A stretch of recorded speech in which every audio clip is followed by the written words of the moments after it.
Hi, my name is Larry Moore. In 2009, I founded the Clear Ballot Group to bring new technology to election officials. My goal?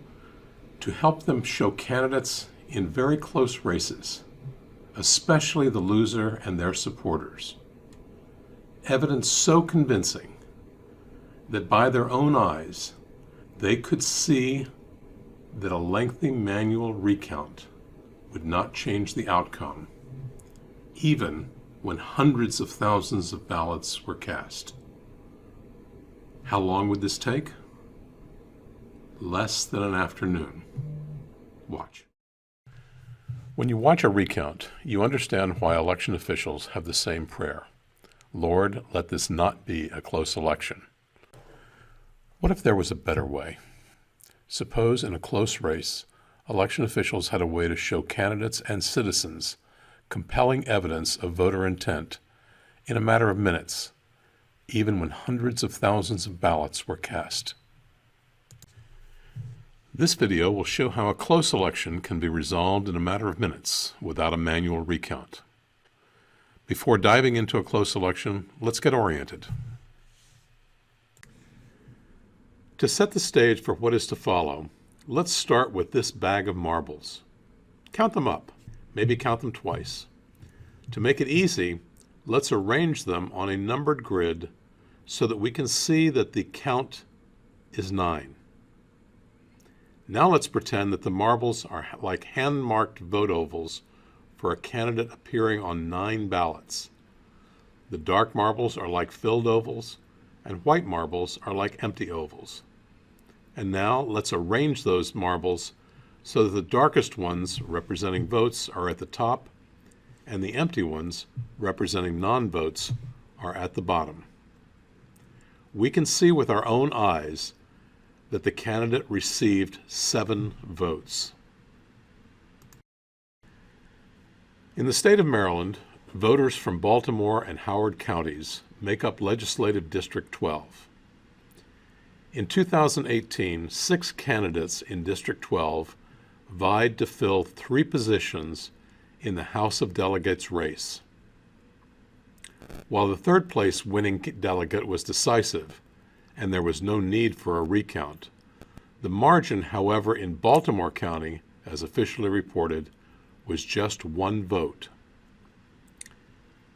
If we focus just on the votes cast in Baltimore County, the closeness of this race makes for an ideal demonstration of how an innovative visual technology can provide election officials with tools that show compelling evidence of voter intent and, accordingly, the likely result of a lengthy manual recount of over 19,000 ballots. Shown here is Clear Ballot's dashboard for the Baltimore County, Maryland's 2018 midterm election. We bring up the contest report to show the races sorted by margin in descending order. At the top, with a margin of 2 votes, we see the race for House of Delegates, District 12.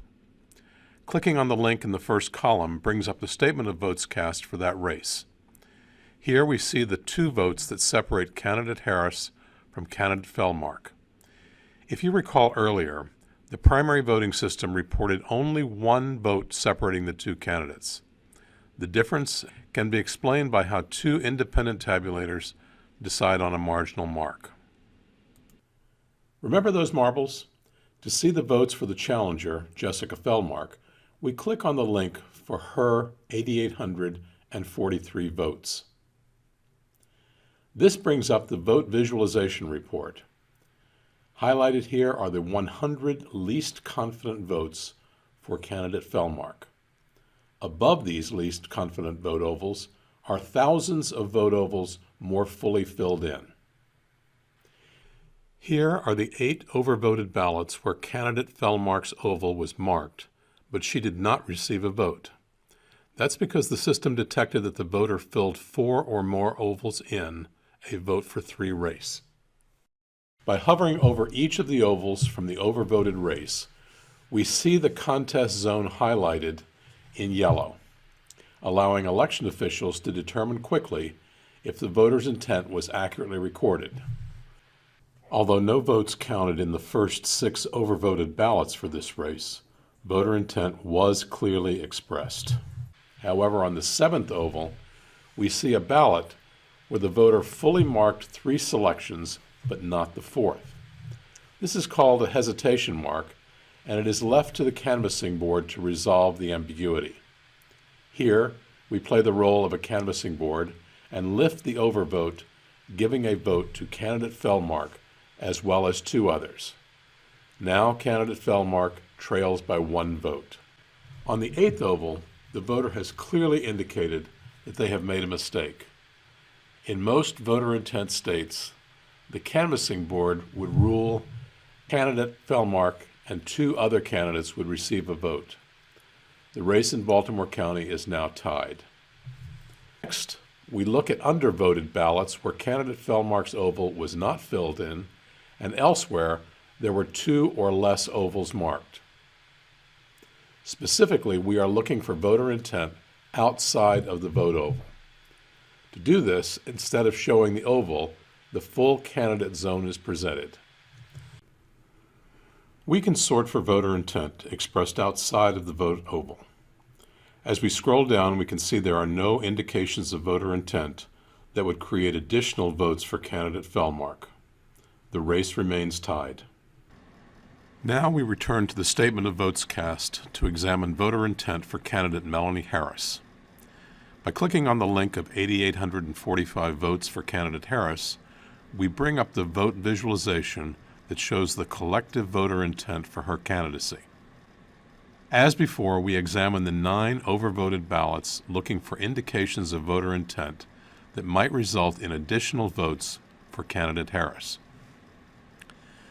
On the 3rd overvoted ballot, we see another hesitation mark. Lifting that overvote results in an additional vote for candidate Harris, who now leads by 1 vote. Remember that we originally saw candidate Harris with a 1-vote margin in the official results, and then a 2-vote margin reported by Clear Ballot? This is very likely the ballot that caused that difference. That's because Clear Ballot saw the mark in Russell's oval as an overvote for Harris, while ES&S almost certainly did not. This is a great example of the power of technology to assist human judges to show non-technical candidates the likely outcome of a lengthy and expensive manual recount. Continuing on, we see unambiguous overvotes. If this were a hand count, it might take dozens of people hours, days, or even weeks to find these ballots. Here it takes just minutes. These last 2 overvoted ballots were the ones we found earlier. Candidate Harris now leads by 1 vote. Let's see if there are any votes for her in the undervoted section. Sure enough, in a matter of seconds, out of nearly 20,000 ballots, we find a circled oval. By itself, this would not be counted for candidate Harris unless the voter was consistent in their expression of voter intent in other races. Clicking in the rectangle brings up the image of the full ballot. This voter clearly expressed their intent for all candidates by circling the oval.